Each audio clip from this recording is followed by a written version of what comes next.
Ah, Lara, então eu já vou te chamar, tudo bem? Já vou te mandar um convite aí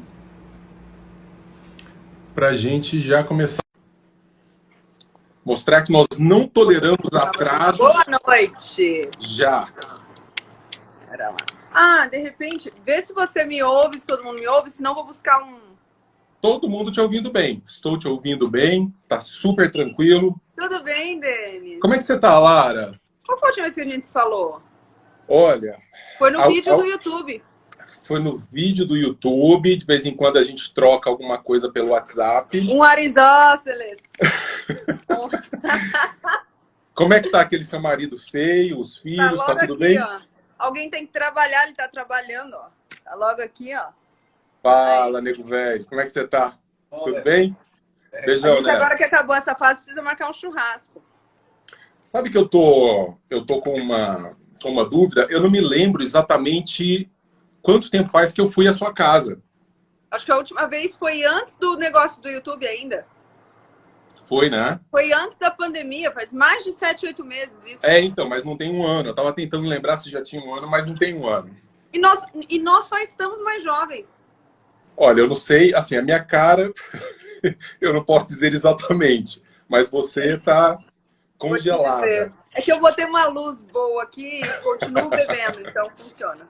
Eu já tentei todas as luzes, o que me leva a crer que agora a solução é cirurgia. Não é mais a iluminação. Eu vou ter que passar Sou por aí. fã da técnica, sou fã. Clara, saudades de vocês. Os filhotes estão bem, né? Tão bem, tão bem. E os seus filhotes por aí? Ah, eu vi o Thales de Mileto hoje, que bonitinho. Thales é incrível, assim.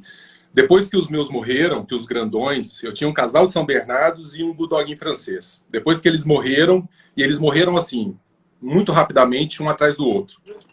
Aí eu falei com a Bárbara, falei, olha, a gente nunca mais vai mexer com bicho. Bom, você sabe, você teve uma perda aí horrorosa e tal.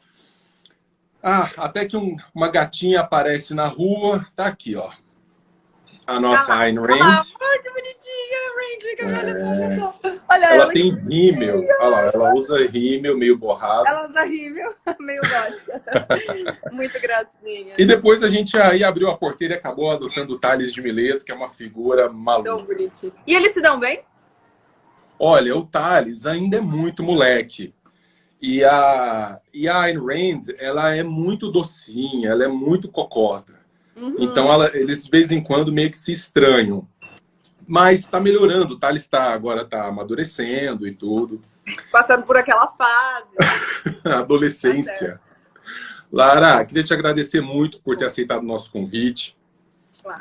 Esse nosso bate-papo, que já deveria ter acontecido há mais tempo, ele acontece no mês no qual eu sou curador do Clube Ludovico, para falar um pouco mais de um lançamento de uma obra que, para nós dois, tenho certeza, é uma obra decisiva, que é exatamente A Virtude do Egoísmo, da Ayn Rand, que tinha uma tradução em português muito antiga e foi agora reproposta pelo Clube Ludovico. Então era para falar um pouco sobre Rand, porque basicamente você é a grande embaixadora dessa filósofa no Brasil, você sabe disso, né? Da sua influência na divulgação da mensagem. Que a carinha dela tá inclusive aqui, né? Sabe como os cristãos têm uma foto de um santo assim? Tem a dela aqui, ó. Eu vi que você ganhou um quadro maravilhoso. É o quê? Eu vi que você ganhou um quadro maravilhoso dela, né? Tá aqui, ó lá. E Neto vive tentando fazer o gato derrubar porque ele detesta. Olha lá. Olha lá. Tá vendo? Ó? A Ela Santa tá lá. Rand. E aí o Neto planta ali petiscos e tal pra ver se o gato derruba, porque ele não gosta. Porque ele fala que ninguém que vai vir aqui em casa sabe quem é, vai achar que é parente nosso. E eu falo, seria um orgulho imenso. Mas é muito legal, Lara, porque assim, eu acompanho os seus stories, acompanho as suas publicações. Como que você meio que adotou um ritmo de vida, um modo de vida muito iluminado pela própria Rand, né? Uma coisa assim, é proposital, isso já vinha naturalmente? Eu acho que eu nem diria iluminado, eu diria, não é justificado. Como que chama? Como que é a palavra? Quando não é justificado, não é certificado. Sabe uma coisa que você sempre pensou e aí vem alguém e... Puta, veio a palavra. É uma espécie de ratificação, né? Ratificou mas um modo não é essa de palavra ver, que eu quero, mas eu vou lembrar dela. Mas é uma coisa que você sempre... É a primeira vez que você tem liberdade para poder realmente falar de um negócio que sempre esteve ali, mas que era feio falar, feio pensar, E isso ainda se dá para mim no meio de todo mundo, assim, no meio do mero transeunte, do popular. Isso ainda se dá por uma questão mais semântica do que qualquer outra coisa. Sim. Então, é muito mais de discussão de nomes e termos do que qualquer outra coisa. Porque nesse tempo todo, toda vez que alguém me posta, que me marca, que tá lendo Range, ou que ficou sabendo, nunca houve uma pessoa que leu aquilo e falou para mim, isso é um absurdo, eu não concordo com nada que tá aqui.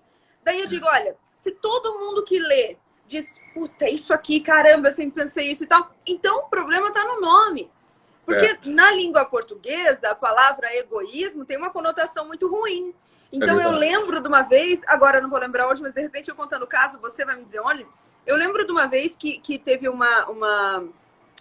as notícias sobre o Range em algum lugar, não sei se foi num jornal, numa faculdade, que foram publicadas. Olha, ela é a filósofa do egoísmo. Do egoísmo. E isso pegou muito mal. E claro. Isso pega mal, por isso que eu tô dizendo que às vezes é tudo uma questão muito semântica, porque quando alguém diz, óbvio que ela ia gostar dessa mulher, que eu nem sei quem é, a mulher é egoísta, ela também, então fica um negócio da semântica ruim. E claro. É uma judiação que falte pra gente um bom termo para isso. E aí, mas você sabe que ela fez de maneira propositada. Eu imagino. Né? Uhum. Ela fez de maneira propositada. Ela recebeu essa crítica quando publicou a virtude do egoísmo, exatamente. Alguém disse para ela, falou assim, mas por que usar esse termo egoísmo, que já é tão marcado semanticamente de forma negativa? Ela disse para que vocês aprendam que ser egoísta não é necessariamente ruim quando você qualifica esse egoísmo de maneira virtuosa ou racional. É aí onde muda tudo, né? Uma percepção diferente do termo. E a percepção do negócio, eu penso muito isso, acho que você vê isso pra caramba também, mas a gente tem alguns princípios dos quais a gente pensa que tem que partir, e é óbvio que o altruísmo é um deles. É um princípio do qual eu deveria partir. Então, qualquer pessoa que vai contra esse princípio... E eu vejo isso, principalmente nos últimos dias, com outras questões que se encaixam bem nesse mesmo pensamento, que é o seguinte. Teve um fuss, assim, né? Um barulho no meu perfil poucos dias atrás, quando eu falei pela primeira vez bem abertamente sobre esse lance de que não, eu não fico vendo notícias, não fico indo atrás. Eu tô vendo que você tá sempre respondendo a isso agora, né? Isso, e isso foi uma coisa que me bateu tempos atrás, porque eu fui essa pessoa que sempre olhou tudo, que sempre ouviu notícia, mesmo viajando, passeando, eu botava lá para ouvir. A Vicky, minha amiga, vai dizer isso. A gente foi passear no Butão, foi fazer turismo, e eu tava ouvindo as notícias. E aí um dia eu vi o Ícaro falando isso, dizendo, não vejo nada que eu não posso controlar, não tem porquê e tal. E bateu para mim aquela mesma coisa que bate para todo mundo quando a gente vai falar de egoísmo, que o princípio é necessário ser altruísta. O princípio é necessário estar informado sobre tudo. Esse é o princípio do qual se parte.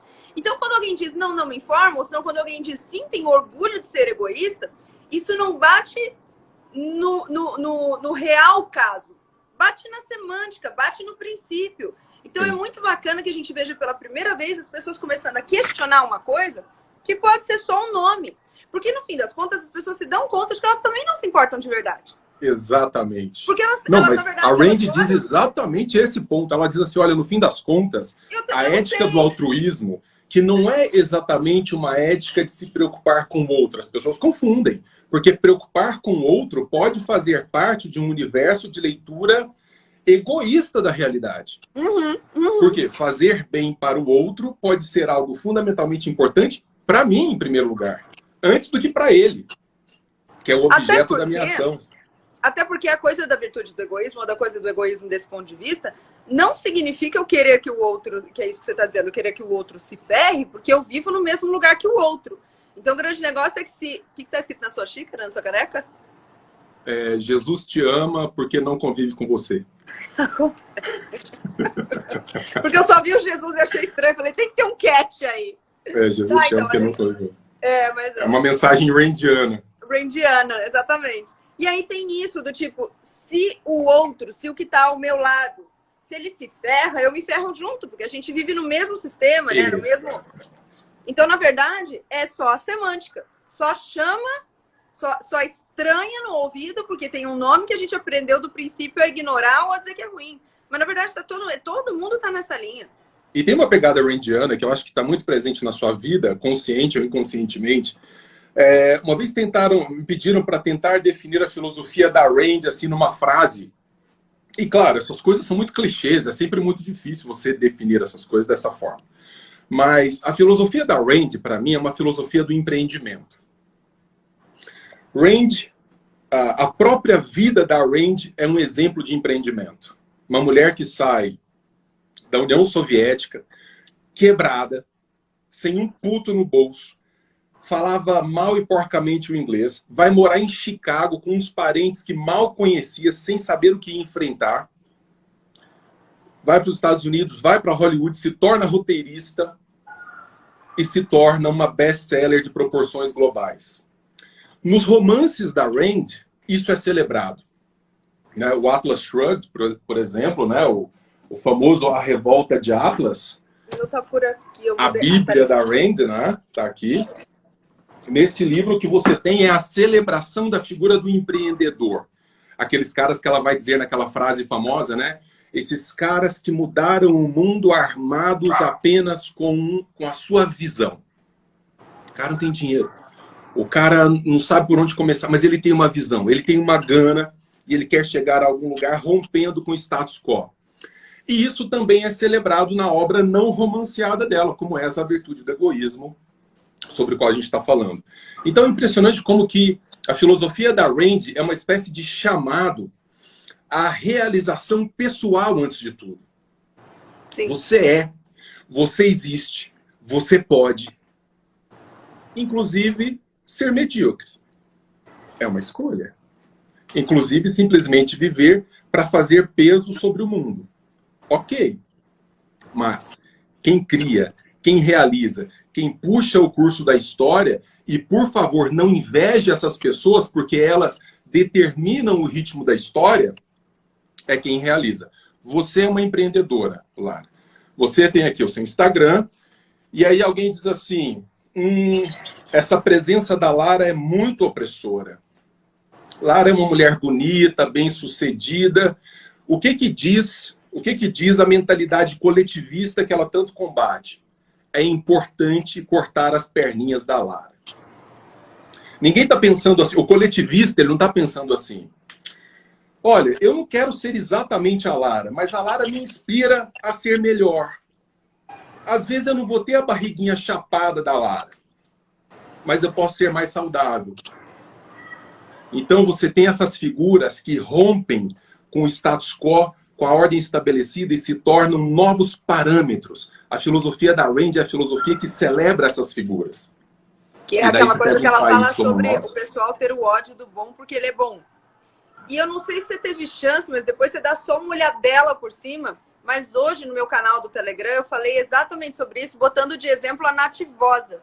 Você viu o que aconteceu com Nativosa agora, essa semana? Ou não? A Bárbara comentou comigo há 5 minutos, parece que jogou ação na bolsa, foi isso? Ela vendeu a NV para o Grupo Soma. E o Grupo Soma é um grupo de capital aberto. Então, ela continua à frente, eles continuam, ela e o marido, que são diretores executivos e tudo mais, ela é diretora de criação, então eles continuam à frente. Só que eles venderam a marca por 210 milhões de reais. Maravilha. Uma coisa linda. E aí, assim, ó, já digo isso pro pessoal que tá aqui, tem uma coisa muito legal que o Flávio, deixa eu ver onde tá. Eu mudei os livros de lugar faz uns dias, eu perdi onde estão, mas normalmente eu sei. O Flávio, do Geração de Valor, Flávio Augusto, ele fala uma frase, inclusive nesse livro aqui, que eu gosto muito, que ele diz que toda empresa, ela cresce, ela nasce, ela vive para ser vendida. A ideia é vender a empresa. Então, assim, principalmente para quem não é do ramo, entendam, ela ter vendido a empresa não é uma coisa tipo, vixe, vendeu a lojinha e agora? O que faz? Não, é fantástico que ela tenha vendido. É uma coisa que todo mundo que tem uma empresa e que cresce dentro da sua empresa gostaria de fazer em algum momento. O próprio Flávio Augusto vendeu a dele em um certo momento da vida e tempos depois ele, inclusive, comprou ela de novo. Né? Foi o que ele fez com o WhatsApp. Porque, na verdade, todas as empresas estão o tempo todo tentando aumentar o seu valor e o seu capital. Bom, e aí a Nath foi lá, teve isso, foi maravilhoso. E aí eu comentei lá no canal do Instagram que as pessoas todas da exposição, e até me conte se com vocês isso é tão forte quanto conosco, as meninas, mas eu acho que com as meninas é mais forte. Todo mundo tem fãs, gente que gosta e gente não tão fã, vou chamar assim, né? No eufemismo. Não tão fã. Só que quando deu essa notícia da Nath, eu juro que eu olhei essa notícia e ainda comentei com ele. Falei, não tem o que alguém falar. Não tem. Não tem, é só sucesso nisso aqui, não tem. E eu ainda mandei uma mensagem. Se fosse um mundo normal, né, lá? Olha, eu bem inocente, logo eu. E aí ainda mandei uma mensagem pra ela, dizendo o silêncio deles, que música. Porque, tipo, eu disse, cara, não tenho o que falar. Bom, ingênua que fui, me deparei com um comentário que teceu toda essa conversa que eu botei lá no meu canal do Telegram. E esse comentário, a menina dizia o seguinte, óbvio, uma mulher puxando uma mulher, sempre. Mas aí ela dizia o seguinte, ela falou assim, uma coisa parecida, vou errar por poucas palavras, ela disse uma coisa parecida com, mais uma herdeira se dando bem. Nada novo sob o sol. É difícil. E aí ela diz mais algumas coisas lá. E aí essa frase, eu comecei essa conversa toda no canal do Telegram por essa frase, porque essa coisa da range falta tanto na gente, que ainda tem impelido em todo mundo desde o começo, de que se a pessoa herdou o dinheiro, então de praxe, aquilo é ruim. De praxe, porque o que a galera pensa é aquela frase infame, do tipo, ela saiu na frente. Como se a vida fosse uma corrida de 3 lugares no pódio. O que é um absurdo. Então, assim, sim, algumas pessoas vão ter pódio e você não. Tough tomatoes. A vida é isso aí. Agora, o fato de você não ter pódio não significa que você não possa estar muito bem e muito feliz. Então, assim, você pode não ganhar o que você ganha hoje, você pode ganhar 20 vezes mais do que você ganha hoje e não ocupar o pódio, mas isso estar bom o suficiente para você. Bom, aí eu dei uma destrinchada lá nesse assunto, né? Coloquei isso tudo lá. E aí eu coloquei uma frase... No Telegram. Tá lá, no canal do Telegram. E eu coloquei uma frase lá, eu acho que encerrei com essa frase, e que lembra muito isso que nós estamos falando agora, e que até depois eu li para o Neto e falei, nossa, às vezes eu escrevo as coisas, eu nem vejo que escrevi isso, e depois eu mesmo fico pensando naquilo e falo, putz, isso é verdade. Eu faz sentido. Lá, aqui faz sentido. Como que ele não sabe? Como que ele sabe que não sabe? Eu e o Neto agora a gente fala esse como que ele sabe que não sabe o tempo todo. É maravilhoso. Aristóteles, Sócrates. Muito bom. Aí eu coloquei a frase lá que é o seguinte, que pena que o ódio do bom é maior do que a preocupação que o bom, quer dizer, com a noção do que o bom faz, o bem que o bom faz. Sim. Então, assim, a Nath faz bem para muita gente, porque o resto desse comentário da menina estava dizendo que mérito há em abastecer de luxo uma elite paulistana. E aí eu botei lá, porra, tem muito mérito. Porque eu coloquei lá e é muito real, a elite paulistana que compra a calça cara da Nath, a blusa cara da Nath, é claro que eu estou dizendo cara em relação a qualquer outra coisa que é mercado, ela abastece todas as funcionárias, que são as vendedoras, o pessoal do marketing, o pessoal da faxina, o pessoal do valet, o pessoal da segurança. Cria um mundo de geração de riqueza. Cria um mundo. E aí você imagina se a própria Nath falasse, cara, não vou mais abastecer esse mercado de luxo, não. Eu vou ser uma monja budista. Exatamente. E vamos dizer que ela doasse os 210 milhões para a caridade. Escuta o que eu vou dizer agora. No primeiro momento, isso seria muito bom, é lógico. Só que quando a gente doa o dinheiro e a gente duraria quanto tempo? Doar, ele é um recurso drenado. Então, assim, você deve doar boas quantias. Se você doa tudo, é preciso entender que, apesar de muito nobre, isso significa que você não doará mais em base regular. Então, a Nath pode fazer doações milionárias todo mês, ou ela pode fazer uma única e nunca mais fazer. E as doações milionárias dela de todo mês não só ajudam a caridade, quanto continuam ajudando as pessoas na cadeia de produção que ela alimenta.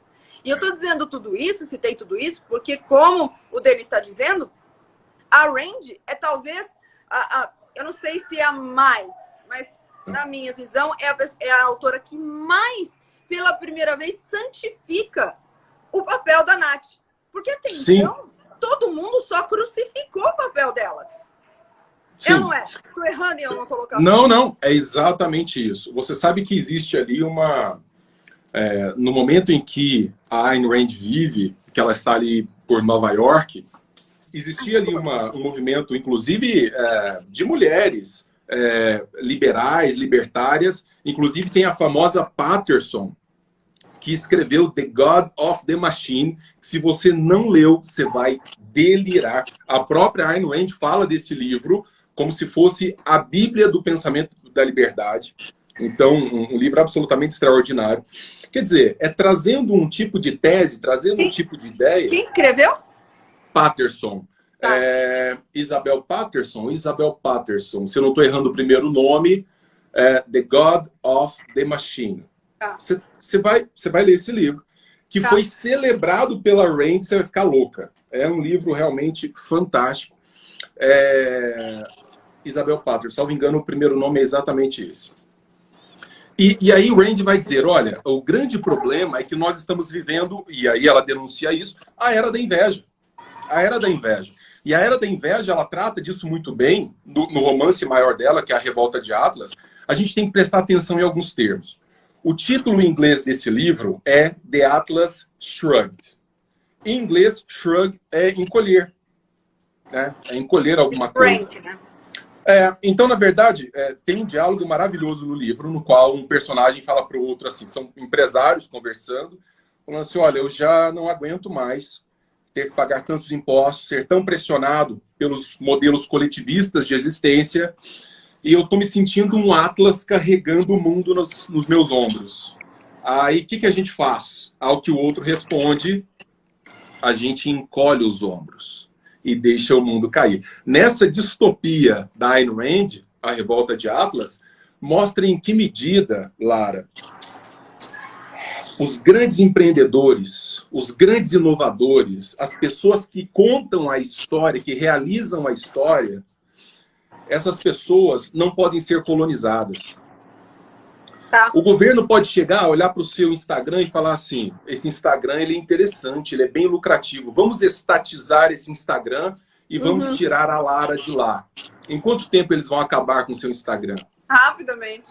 Percebe? Rapidamente, sim. Então, exatamente. Você pode tomar os meus bens, você pode estatizar as minhas coisas, você pode tirar tudo de mim, mas você não consegue tirar a minha criatividade, o meu poder de inovação, a minha inteligência. Isso ninguém consegue tirar. Então, o problema é uma mentalidade parasitária, da qual a gente é vítima. Tá? Então, outro dia eu estava vendo um liberal dando uma palestra maravilhosa que ele disse o seguinte, mais ou menos assim.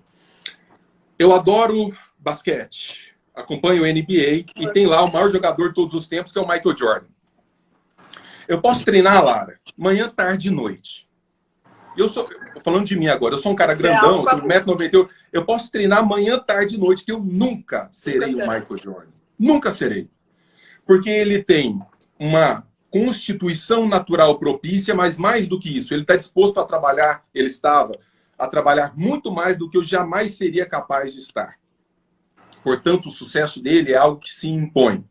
O que a mentalidade coletivista, invejosa e parasitária pensa? Olha, em vez de eu me inspirar no Michael Jordan para ser, se não um bom jogador, mas para entender as lições que eu posso tirar da vida dele, eu quero cortar as pernas dele. Eu quero machucar o braço dele. Eu quero pensar que o sucesso dele oprime quem não tem o sucesso dele. Eu quero ser igual a ele. É justo que eu seja igual a ele. Como eu não consigo me equiparar a ele, eu puxo ele para baixo. Por isso que as civilizações coletivizadas, como a nossa, como a brasileira, quando alguém se destaca, qual que é a grande lição que você tira? Você tem que sacrificar esse cara. Você não pode falar em excelência e sucesso. Você tem que botar ele para sangrar e trazer ele aqui para baixo. Porque aí você celebra a mediocridade em sentido latino, que é o mediano, o marromeno. Deixa eu te fazer duas perguntas sobre isso, que me chama a atenção aqui agora. Porque assim, a gente sabe que aqui no Brasil isso é muito forte. A gente sempre fala sobre isso.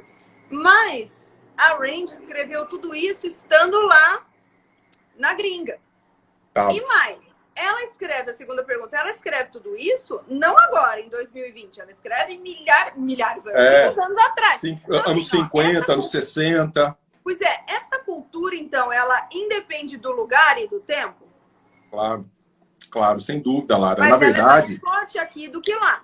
Porque, na verdade, qual que é a ideia? A filosofia da Rand é uma filosofia que tenta projetar, tanto quanto possível, idealmente o homem. Mas ela sabe que o homem ideal não existe. Então, nós estamos falando de um padrão que nós devemos buscar mas que não necessariamente a gente vai atingir a todo momento. Olha, de vez em quando a gente dá uma claudicada, de vez em quando a gente dá uma esmorecida, de vez em quando a gente, né, a energia baixa. É com muita sorte, é. Não é? Então, quer dizer, não tem ninguém que acorda todo dia pilhado a 1000 por hora, só tendo sucesso, só construindo, antes pelo contrário. Tomar uma derrota como motivo de estímulo para continuar é muito pesado. Só que o que a Rand está dizendo, e os pensadores liberais dizem sempre a ameaça à vida livre, a ameaça ao empreendimento individual é algo que está sempre à espreita. Ontem eu fiz uma live sobre o Chile. Olha o que está acontecendo no Chile, Lara. Eu só sei da igreja, o resto eu não vou te falar. Lá no Chile está acontecendo o seguinte, você tem um país que foi uma ilha de prosperidade dentro da América Latina, uma ilha de prosperidade, de boas iniciativas econômicas, de boa educação. Olha, eles investem per capita o que nós investimos em educação. A posição deles no mundo, em termos educacionais, é muito superior à nossa.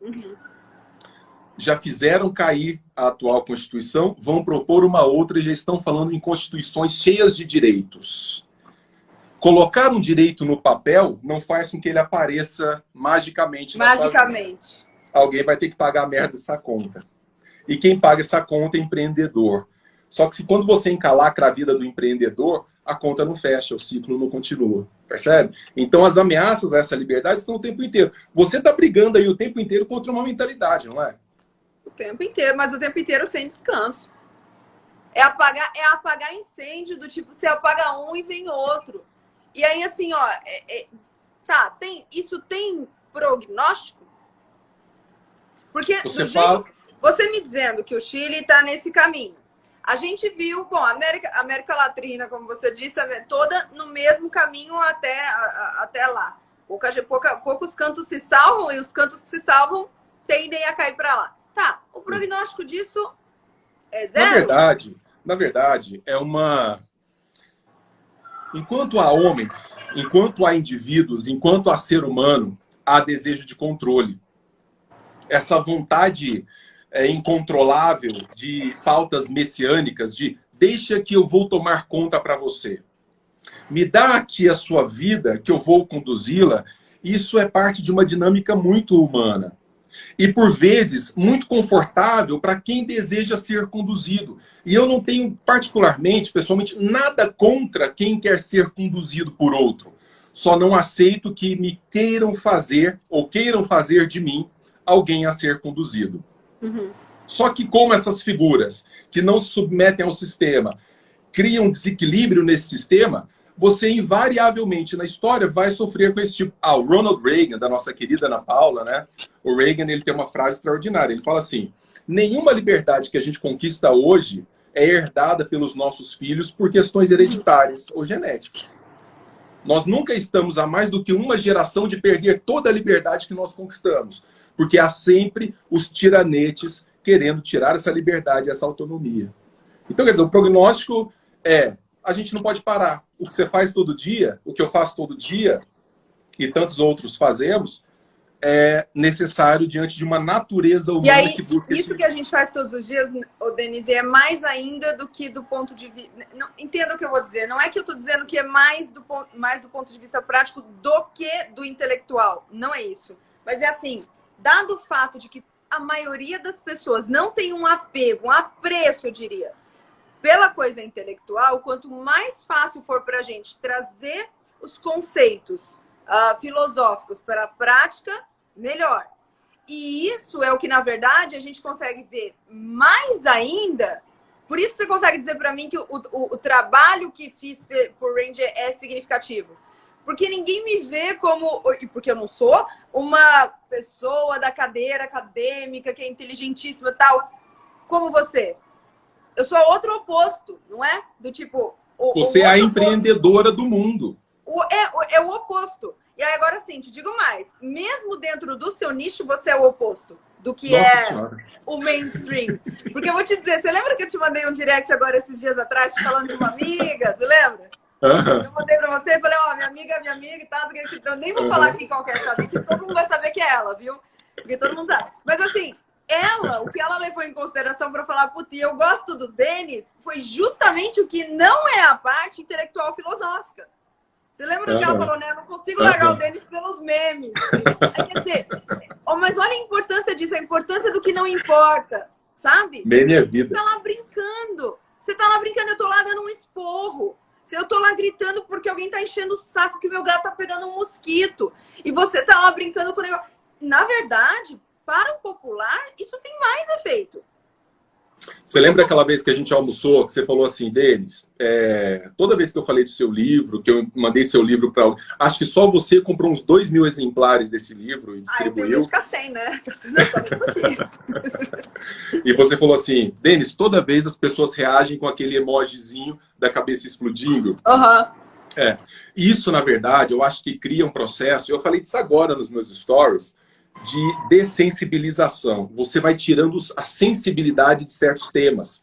Aquele tema que antes ele era sacrossanto, fechado numa caixinha, ninguém falava daquilo. De repente a Lara solta um story, aí ela cita o Denis, que cita mais a Ana Paula, que cita a Mari, e essa coisa vai girando na cabeça das pessoas. Fala assim, peraí, é normal pensar assim? Não, não é só normal, mas olha os resultados disso. Então você vai tirando essa sensibilidade, essa sacralidade. Por aproximar, né, da realidade. E aí vem a famosa... Esse aqui é o Thales de Mileto. Thales fala, oi, pessoal. Ai, que lindo. Olha ele te dando beijo. Ai, como ele é bonitinho. Muito lindo. Você é corajoso pra ter cachorro, viu? Você sabe? Não. Já esteve nos dois lados, você sabe. Hoje me mandaram uma foto dele na creche, porque ele frequenta a creche. Com a carinha mais boa.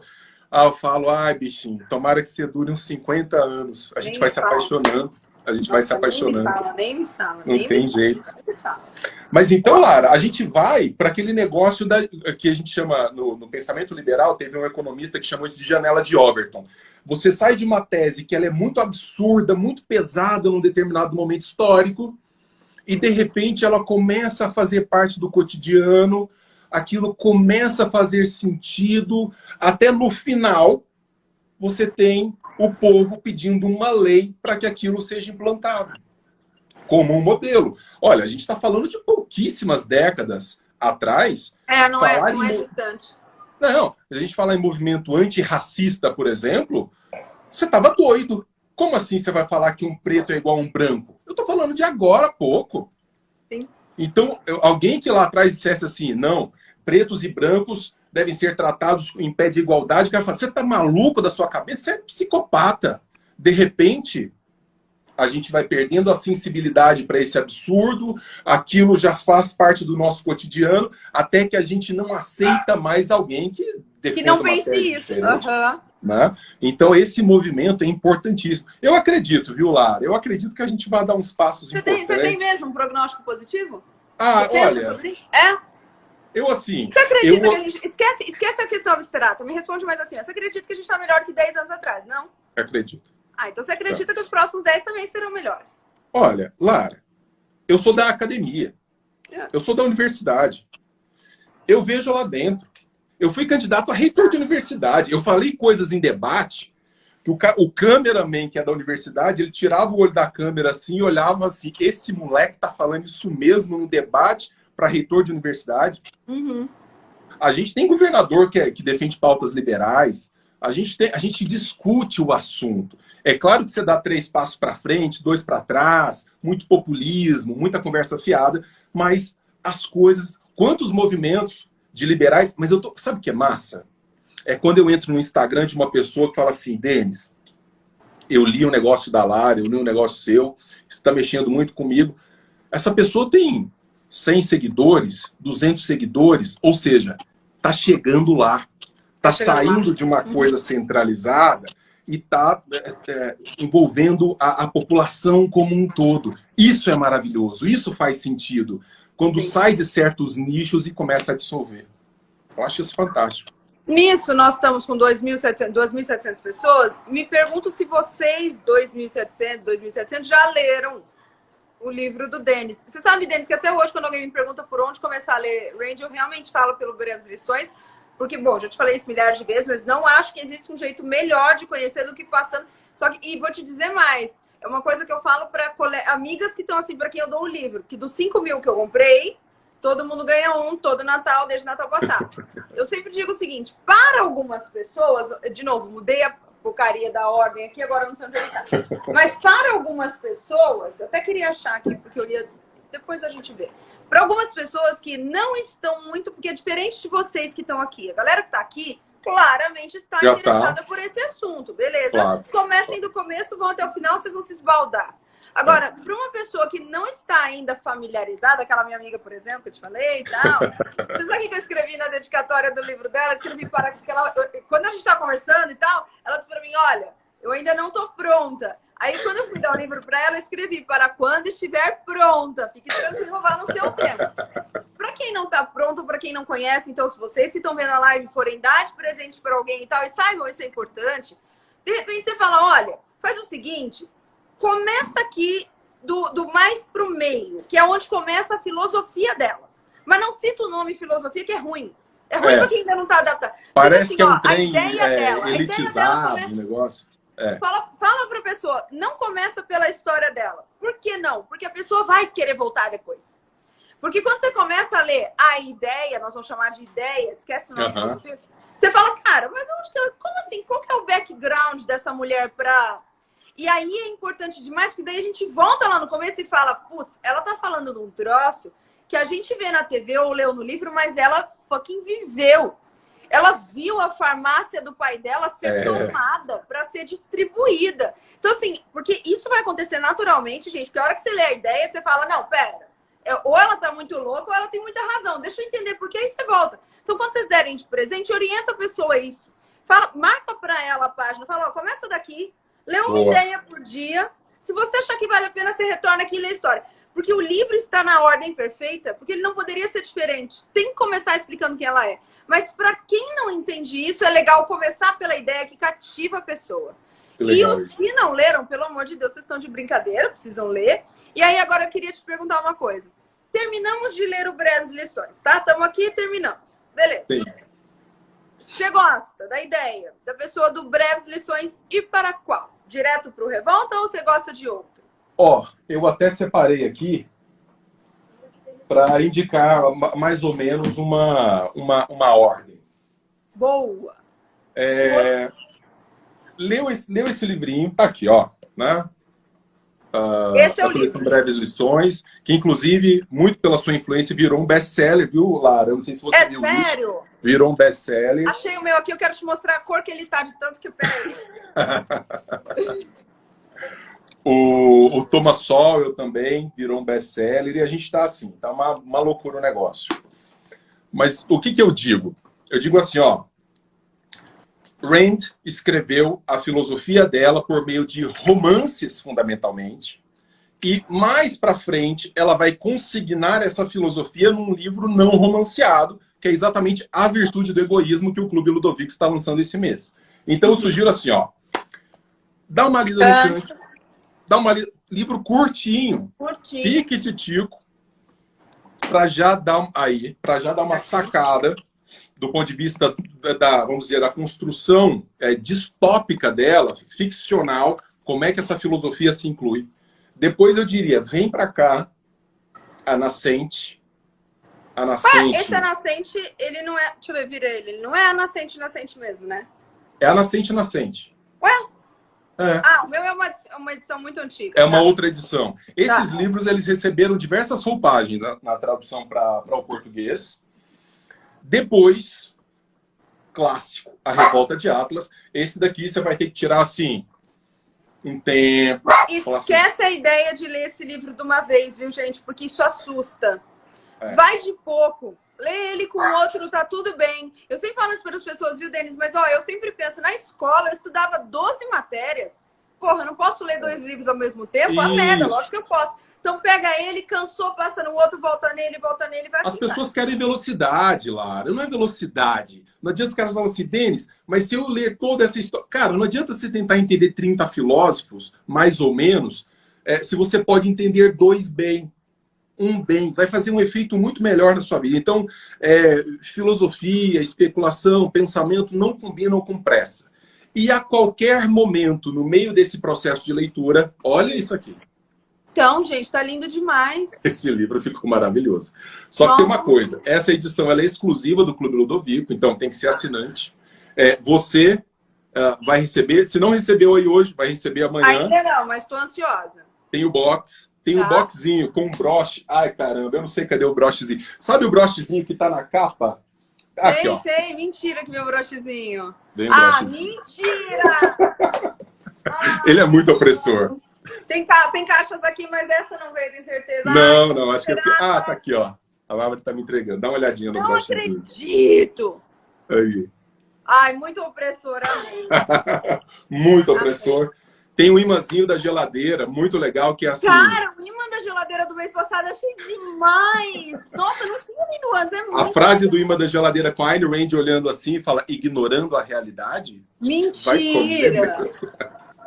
Porque, gente, pra vocês que estão aqui, que você sabe que a minha galera tá aqui também, né? O Clube Ludovico é um clube do livro, não chama um grupo do livro, assim, sabe? De assinatura de livros. Um clube do livro, vem um por mês e são lindos os livros. Cadê? Olha isso. São livros... Ô, Lara, enquanto a gente está falando aqui, a Paty me mandou uma mensagem aqui no bate-papo. A Paty? A sua Paty. Denis do céu, preciso desse livro. Não, Paty, nem faz isso, eu vou te dar. Imagina. Isso tá na minha inclinação como pessoa que quer ajudar o universo. Eu estou aqui para te dar esse livro. Deixa eu só te perguntar, antes da gente estourar o tempo, que já estouramos. Eu gostei muito porque eu ganhei de uma seguidora. Você já viu esse livro aqui? É muito bom. É o do Peikoff? Não, Leonard Peikoff. Fantástico. Você sabe que ele foi celebrado pela própria Rand como vamos dizer assim, o discípulo, o seguidor, é um cara que foi celebrado pelos objetivistas, de modo geral, como um grande seguidor dela. Um cara extraordinário. Esse livro aqui, é porque esse aqui, pelo que eu sei, não se encontra mais, pelo que eu sei. Eu ganhei, tanto é que ele é do Ateneu Objetivista, ou seja, era do colégio. Sim. E ela me deu de presente que ela foi uma linda, fez uma dedicatória linda. E esse livro aqui, se vocês encontrarem, tenham, porque ele é sensacional. E perceba que eu sou de riscar. Nessa página aqui está escrito que os fatos não se importam com seus sentimentos. Maravilhoso. Esse aqui, o fato de você sentir não faz necessariamente como consequência que você tenha razão. Infelizmente. Lara, você viu isso aqui? Eu vi o seu post. Eu vi. Cara, que legal. Foi o seguidor que te mandou? Na verdade, a Lígia, que é uma amiga que eu tenho aqui, falou assim, Denis, eu estava fuçando no eBay, olha isso aqui. É uma edição histórica da entrevista da Ayn Rand, que inclusive tem lá uma... Dentro do box do Clube Ludovico, tem uma passagem dessa... Vamos dizer, dessa entrevista dela. Mas olha só, Bárbara... Março de 64. Bárbara me ouve? A Bárbara, você está vendo, você está ouvindo. Tá. Bárbara, é o seguinte, eles sempre usam essa desculpa de que o que eles querem do Playboy são as matérias, tá? Sempre isso, Bárbara. São as matérias. Não são as matérias. Então não caia nessa. Você faz o seguinte, Bárbara, você já censura as imagens. Olha o que acabou de chegar. Aí. Neto desceu e estava lá. Pronto. Não. Olha, na verdade, eu assinei a Playboy desde os 12 anos, porque eu sempre fui interessado nas entrevistas fantásticas que a revista tinha. Então, não tem nada a ver com mulheres nuas. Eu sou um homem santo. Assim. Eu sou assim, eu sou um homem casto. Logo quem? Logo liberal. É da minha natureza. Natureza. Eu quero ver o imã. Você sabe que eu não recebi esse box, né? Eu sou o curador e não recebi o box, né? Eu recebi só pedaços. Esse é só para quem? É só para Patotinha. Olha, é VIP. Aí, ó. Olha o livro de geladeira, gente. Que massa. Ignorando a realidade. Sério, já põe lá bem na frente, assim, do lado da foto de Bali. Porque daí a gente olha a foto, ignora a realidade e ela já vem e fala, não é lá, é aqui, tem que limpar a caixinha do gato. É isso. Amei. Espero que você adore, Lara. Quem quiser receber, eu não vou ficar mais fazendo propaganda. Quem quiser o box do Ludovico com a Ayn Rand, até o dia 31 de outubro, se fizer a assinatura, recebe esse box. Então, até o último dia desse mês, recebe esse box, tá bom? Então Gente, é só vale muito a pena, viu? É bem lindo e bem legal. clubeludovico.com.br e pode comprar os livros anteriores separadamente, que são obras de arte. São lindos. São obras de arte. Lindos. São é de botar na mesa. maravilhosos. E teve um que veio, um fininho que veio na passada do Hike também, que veio dividido em dois bem fininhos, que estão bem legais de você deixar assim. Super legal. Esse é o do mês lá, que é o do mês passado, ó, tá lá. Muito grato. O Neto também gosta de leituras da Playboy, eu sei. Né? Das matérias só? Eles acham bárbaro. Olha o Thales, amor, olha o Thales, que bonitinho. Olha que bonitinho. Ô, Neto, parabéns, Neto. Você também é um homem casto. Eu vejo que você é um homem da igreja e que você não olha para mulheres nuas em revistas. Isso, em revistas. Ai, é absurdo. Em revistas. Que são mulheres nuas em revistas. Depois a gente manda mensagens inbox. Tudo bem. Ai, credo. Lara, queria te agradecer muito, viu? Queria te agradecer demais. É sempre uma alegria conversar com você. Te acho uma mulher baita e inteligente, além de tudo. É sempre muito bom. Manda um beijão pro Neto, manda um beijo pros filhotes. E espero que a gente se encontre em São Paulo logo. Por favor, vamos vocês subirem pra cá. Não é tão difícil vocês irem pra cá, ou é? Na verdade, eu tô indo quase toda semana para São Paulo. Quase toda semana eu tô indo para São Paulo. A gente tem sempre um final de semana assim, um não ocupado. Então eu vou te passar depois qual que é o não, aí você faz a continha e vê quando vocês vêm pra cá e traz esse chuchuzinho, pelo amor de Deus. Tá aqui, pode deixar. Se ele não me comer vivo antes, a gente se encontra por aí. Tá bom. Foi. Perguntando onde compra o quê? O Dine Range, o seu. O meu Dine Range tem na minha bio. Quem tiver interessado no meu Dine Range tem na minha bio, com minha dedicatória, inclusive. Isso. Gente, lá. Foi um prazer. Amei. Você viu? Dá pra colocar na orelha dele agora. Puta, ele não... Eu vou ter que fazer uma cirurgia plástica no nariz por causa dele. Imagino. Amor bom é amor assim. Levemente violento. Lara, um beijo grande. Obrigada pelo presente de vocês. Denis, obrigado pelo convite. É sempre um tremendo prazer. Saiba que eu não aceito convite de praticamente ninguém, porque eu já tô velhinha. Mas quando a Paty me mandou dizendo Denis, eu só respondi para ela absolutamente sim. É sempre um prazer. Você mora no meu coração e é de graça, Lara. Muito obrigado. Obrigado a todos que estiveram aqui e a gente continua se falando. Olá, Neto mandou abraço. Ô, Neto, beijo grande. Para de ficar andando pelado na casa, Neto. Eu vou ter que trabalhar. Que saco isso. Que saco isso. Beijo pra você. Beijão. Beijo, Bárbara. Saudade. Tchau.